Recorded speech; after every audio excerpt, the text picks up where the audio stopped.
Hey everybody, before we get to Zack's first one take, give me a minute for Conrad and Sheath.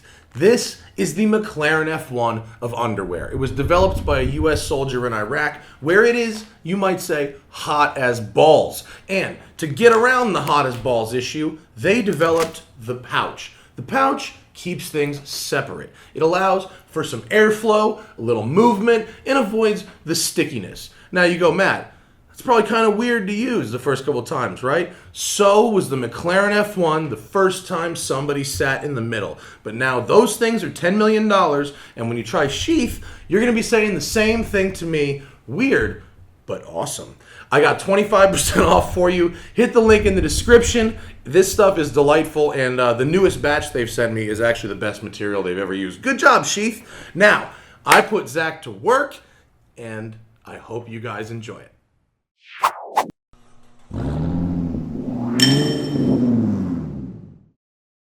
Good morning, everyone. Welcome to the inaugural fan car one take with me. If you don't know who I am, I'm Zack Clapman, co-host of the Smoking Tire podcast, and taking the torch of fan cars like this one.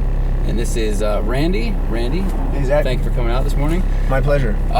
You have brought what looks like a super fun, well-built, smartly purchased Honda Civic. Yeah. So tell us about it.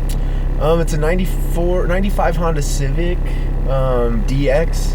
The car weighs 2,200 pounds with full interior, and it makes 114 wheel horsepower. Most of the money's been spent on the suspension, and tires. So what suspension? What has been done to it? What's on it? It has an Integra disc brake conversion, TruHart coilovers, TruHart lower control arms, honed geometry correction kit, and I believe it has Hawk brake pads, and I'm running Achilles ATRK tires. That's pretty much, as far as suspension mod goes, the gist of it. So you've done a lot of stuff, and then the engine in it is from a later model Civic, right? It's from like an 01 to 04. Yeah, it's a single overhead cam ZC. Okay. Yeah, so it's from like 90. It's the equivalent of a D16Z6 which is like 96 and 98 Honda Civic.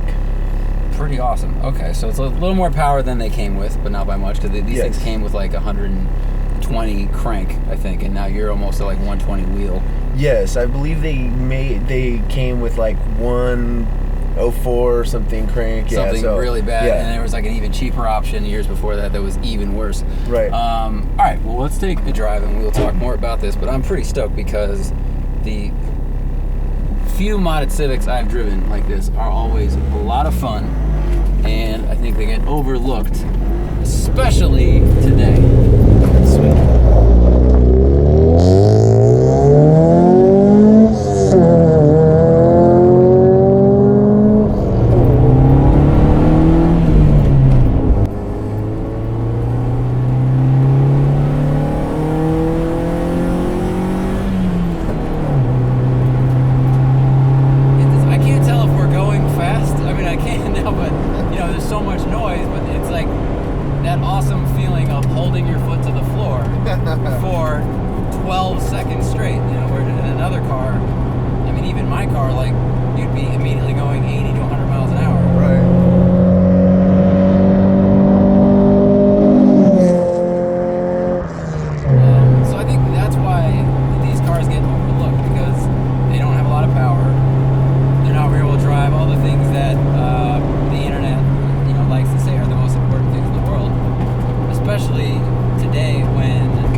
So I found this car built already from someone on the internet, Instagram, and bought it just so I can level up my driving skill pretty much.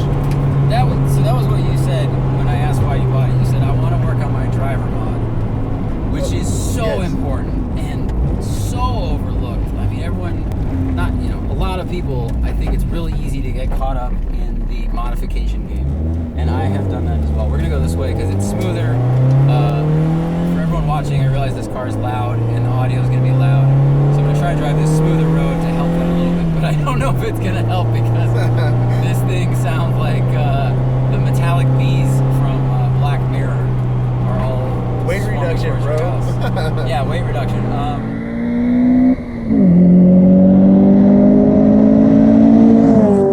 Yeah, so driver mod, like this is a car that has approachable power and focuses more on braking and momentum and cornering correctly to get those good lap times, right? Yes. And I think so many cars come with a lot of power these days, even a minivan or whatever. So it's easy to get a car that has more power than your skill level, and you can either get yourself in trouble on the track and oversteer or slide around too much, or I have fallen into that thing where I think I'm fixing a bad corner by just flooring it and having a fast car.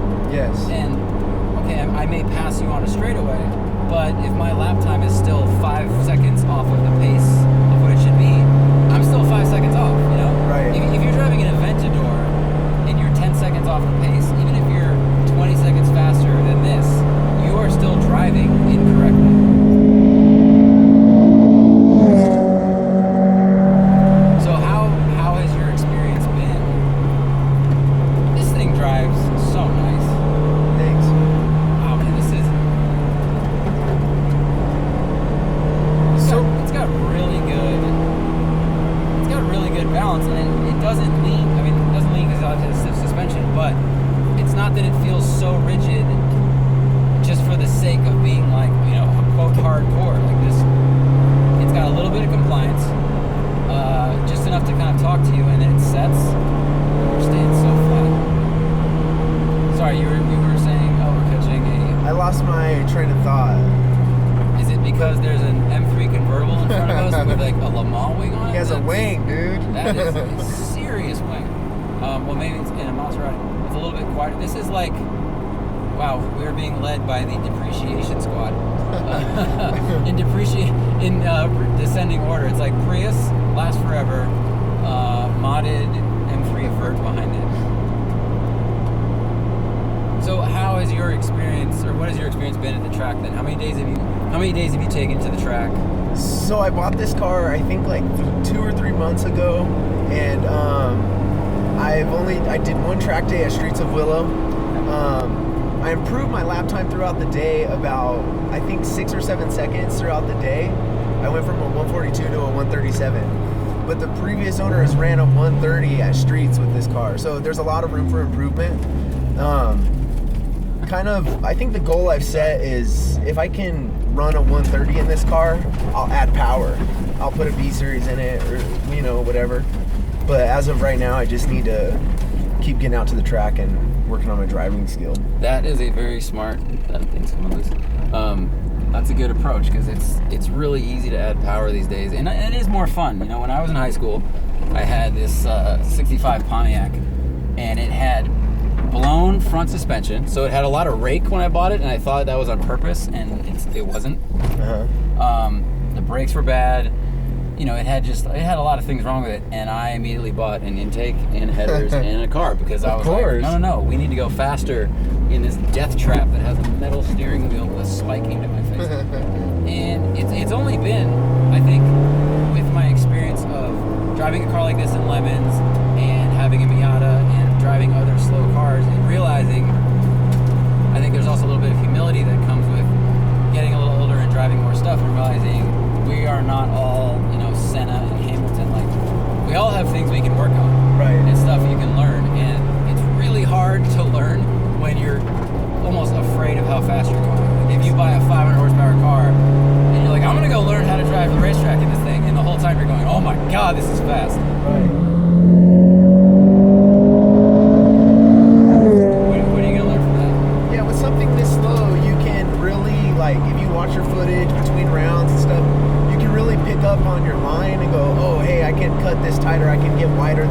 I can brake later. Whereas if you're having that power band-aid, you're still having fun, you're going fast, but you're not maximizing your potential. Power Band-Aid should be like a t-shirt. That's so genius. Power Band. It's like, what's your Power Band-Aid? Dude, these are, and so this is a single overcam, right? Not a VTEC. Yes. Do you know why the previous owner chose, what was that? I think it's a water bottle. All right, we'll hope it is. Do you know why the previous owner chose to do that instead of swapping in a VTEC engine? For the same reason that I purchased the car from him. He was running a GSR motor in another Civic, and he blew the motor up, and he said, you know what, I want to work on my driving skill, and he put this motor in that car. I think he ended up crashing that car, and that's why that motor's in this car now. But for the same reason I purchased the car, he wanted to level up his driver mod. And when we ran Lemons, and it may have been what we were told, but the guy put a single overhead cam engine in because he said I think they're cheaper, but they also have a tendency to be a little more reliable. Like in Lemons, he didn't need the speed, and that could be what we were told by the person renting us the car. But we, drove the hell out of that thing for 2 days, bouncing off rev limiter. And ours was the only car in, this guy rents cars and seats to people, and ours was the only one that made it without a problem. There was like a Subaru Legacy and something else there, and the team was under the hood the whole time. I don't know if, and then I know that VTEC has an amazing success rate, like their failure rate is near zero, but it may be one of those things where it's like, is it necessary to have the most power possible? Yeah. I'm very jealous of your steering feel. Thanks. I can talk about that. That's actually it's a stock auto or a power rack and pinion.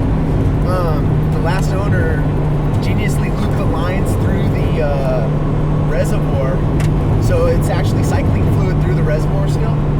Okay. So it's a manual converted power rack. Wait, so the power steering lines are just going in and out of the reservoir. Like yes. It's pumping, but it's not pumping through your arms the power are steering fluid. pump. Yeah. So you constantly have fluid in the rack. You're not fighting the fluid if you cap the lines. Right. And so it's just cycling in and out of the reservoir. Oh, interesting. Yeah. Okay, that is something I've never heard of, and it's pretty clever. I mean, and it's the right speed too. But some of the rack speeds are getting faster and faster, but you never know what the ratio will be in a car that's 10, 20, 30 years old. Right. This is, I'm not having to cross over hand at all. I'm not having to change my hands from 9 and 3. I've never felt so calm cornering at this speed in this road. And it does have a really aggressive track alignment in it right now too. That probably which can helps help. the feel a lot. It also probably helps. But dude, this just feels great. We are going quickly. But the car just feels like, all right, I'm going to do what you expect. It's leaning evenly. I can feel the front tires a good amount. I'm definitely not anywhere near the limit of grip on this thing. Right. The brake pedal feels great. The pressure's really good. I mean, the grab is like really nice. Very small dead spot at the top. Modulating seems like very easy. I haven't really found the limit of the front grip in this car. Let's not. But I think it loses grip in the rear first. That is good. As we were talking about before, when the back steps out on a front-wheel drive car, you can pretty much fix it just by adding throttle and right. steering, putting, aiming where you want to go. And that was another thing I think I experienced for the first time intentionally at Lemons. I mean, I had experienced it driving in the snow, but it's very different when you're on a track on some S's in Sonoma, and the back kicks out, and you just point where you want to go and add throttle, and the thing just pendulums back. Yeah. It's like it's like a hammer throw. It's like it's just dragging this chain in behind it because all the weight's in the front. All the pull is in the front. We're gonna turn around because we're getting up there in that time. But tell everyone what you bought this for, so that everyone can be upset with you. So I bought the car exactly as you see it, pretty much for $3,500. $3,500. It's honestly, I've purchased over 50 vehicles in my life. And I think this is probably the purchase that's made me the happiest. I feel like this car is more fun than most of the cars that I've owned. I wish we had time to go through all 50 so we could actually, decide if that's true or not, and we could have a judicial council weigh in. But I'm gonna turn around, but I'll let that truck get a little bit of head start on us because we'll probably catch it. $3,500 for context. Here's why this makes me upset. When I moved to LA, I had an STI, couldn't afford it, sold it, and I bought a Civic EX 97 for $3,200. Okay. Yeah, the tack was unhooked, the speedo was unhooked. I got lied to by a guy who was a med student. I trusted him. I'm like, oh, you go to UCLA. Like, you're saying this is a family car that was barely driven. I drive home. I'm an idiot, everybody. I didn't notice that the odometer wasn't going up. So it said 87,000 miles. It was probably 870,000. The car ran fine because it's a Honda. Like, it's just going to keep going. But that was my $3,200 purchase. Yeah. When I sold that car, I bought a Miata that had some mods on it. The paint on the hood was so oxidized that Larry Casilla himself, like one of the top paid best detailers literally on the planet, the guy gets hired by Bugatti to go work at Konkord Elegance. He came over, we were going to do a video, and he tried to polish out the clear coat, couldn't fix it. So it looked like a constellation on the front with all the oxidation holes. When you back up in reverse, the Miata would make a weird clunking sound, like there were loose parts on it, the tires were bald. Basically, I was really bad at buying used cars twice in my life. And by comparison, for the same amount of money, you've got what feels like a tight as a drum, no rattles anywhere, no clunks, no loose bushings, great steering feel, track car, like, this is like an education vehicle that's super fun. This is like PE, no, it's better than PE class because it's actually more information. It's like shop. It's like what? Shop class. There you go, it's like shop class. Like, here's some power tools, kids. You're gonna get to learn to use a nail gun, but you're actually gonna be able to take these skills with you. This is great, and I have to admit that I'm falling into that trap. I think that a lot of E46 owners fall into, I've seen online, where they go, well, what's your second car? And I'm like, I'm not going to do that. Yeah. And then, you realize the price of driving around and like sensors that break, and I'm like, man, what would I get as a second car? And I think you kind of nailed it. Like, the consumables on this are inexpensive. The vehicle's inexpensive. Right. And then if you have a faster car or eventually buy a faster car down the road, all the skills will translate. Right. I mean, this is like racing school for less than the price of actual racing school. Yeah. Racing school's like $4,000. Yeah. And this was $3,500. Thanks, Zack. This is awesome, man. Thank you. Good job. Good purchase. Thank you very much. Yeah, man. Really, really good. Thank you for bringing it out. It's a pleasure. Thank you guys for watching. I appreciate it as we transition to this new chapter of One Takes. Like and subscribe. Check out the podcast if you want to hear more about what we drive. shoutengine.com/thesmokingtire. It's also on YouTube, and we are going to start doing them live on YouTube, actually. So if you have time when we promote them, if your schedule works with it, check out the live podcast. And thank you for watching.